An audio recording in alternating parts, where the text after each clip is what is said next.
Buenos días. En este video vamos a hablar de la verdadera identidad de Jesucristo. Muchas personas hoy en día piensan que Jesús fue un gran sabio, un gran filósofo, un iluminado o de pronto la persona más sabia de todos los tiempos. Pero estas definiciones encajan con la persona de Jesucristo. No, porque si él hubiese sido un gran sabio que difundió amor, ¿por cuál razón lo condenaron a muerte? Y si él hubiese sido un gran sabio solamente, ¿por cuál razón después de su misión terrenal sus seguidores empezaron un culto a su persona asociándolo abiertamente a Dios? Pues analicemos 4 puntos para darnos cuenta quién fue y quién es verdaderamente Jesucristo. Primariamente analicemos qué dijo Jesús de sí mismo. Y vemos que Jesús declaró su consustancialidad con el Padre. En Éxodo capítulo 3, versículo 14, Dios habla a Moisés y le dice: yo soy aquel que soy. En el Evangelio de Juan capítulo 8, versículo 58, Jesús dice: antes que Abraham fuese, yo soy. Entonces vemos que Jesús declara su perfecta consustancialidad con el Padre, diciendo yo soy. Además, Jesús declara de ser Señor del sábado, y Jesús declara de poder perdonar todos los pecados. Estas dos características son características de Dios. Y cuando el sumo sacerdote le pide si él es el Hijo de Dios, ¿qué responde Jesús? Otra vez dice: sí, yo soy.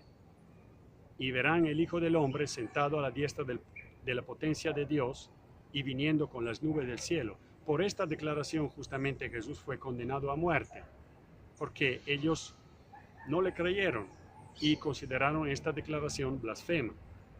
Pero aquí otra vez vemos que Jesús dice yo soy. Y esta es una declaración trinitaria, porque aquí está el Hijo, está el Padre, y las nubes del cielo son una tipificación del Espíritu Santo. Entonces vemos que Jesús ha declarado varias veces su consustancialidad con el Padre, diciendo yo soy. ¿Puede ser que Jesús era un exaltado? Pues sí, pero si hubiese sido un exaltado no hubiese hecho los milagros. Y eso es justamente el segundo punto que vamos a analizar. ¿Qué tipo de milagros hizo Jesús? Pues Jesús demostró su poder sobre las enfermedades, sanó por ejemplo ciegos, demostró su poder sobre los demonios, por ejemplo echó los demonios de María Magdalena.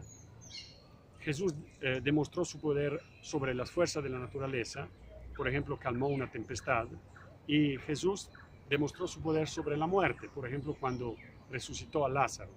Todos estos milagros son características de Dios. Solo Dios puede resucitar muertos y solo Dios puede tener poder en la naturaleza, sobre la naturaleza.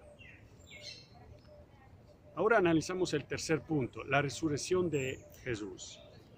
Muchas personas no creen en la resurrección y dicen que pues el cuerpo fue robado y que los apóstoles inventaron un cuento. ¿Es posible que el cuerpo de Jesús fue robado? Pues vamos a analizar este punto. Inicialmente decimos que robar un cuerpo al tiempo de Jesús era un delito que era castigado con pena de muerte y no tenemos evidencias de estas acusaciones. Puede ser que los romanos o los del Sanedrín, los sacerdotes del templo, hayan robado el cuerpo. Pues imposible, porque si ellos hubiesen robado el cuerpo, después lo hubiesen justamente mostrado y hubiesen dicho: miren, este es el cuerpo de Jesús, no ha resucitado, pero no lo hicieron. ¿Es posible que los seguidores de Jesús hayan robado el cuerpo? Pues teóricamente sí, pero si ellos hubiesen robado el cuerpo, después hubiesen tenido que decir una mentira por toda su vida. Hubiesen tenido que mentir sabiendo de mentir y sabiendo que esta mentira lo hubiese llevado a la muerte. Y eso es ilógico. Y después Jesús apareció varias veces a los apóstoles. Muchas personas dicen que estas fueron alucinaciones colectivas, pero de los expertos de alucinaciones sabemos que una alucinación puede sí darse, pero solamente a una persona y solamente en un sentido, por ejemplo, auditivo o visual, pero no en todos los sentidos y a más personas. Y los apóstoles tuvieron experiencias auditivas, escucharon a Jesús, lo vieron, y táctil, hasta lo tocaron. Entonces vemos que la teoría de las alucinaciones colectivas se cae. Y ahora analicemos el último punto. Es posible que los seguidores de Jesús, después de la muerte de Jesús, ¿qué hicieron? Pues vemos que después de la muerte eran muy temerosos y muy dudosos, pero después de la resurrección cambiaron completamente de actitud.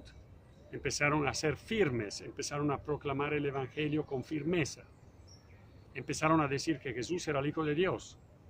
¿Qué es el Evangelio? Pues declarar que Jesús es el Mesías que ha expiado todos los pecados con su muerte en la cruz y que ha resucitado el tercer día. Y esos ellos hicieron.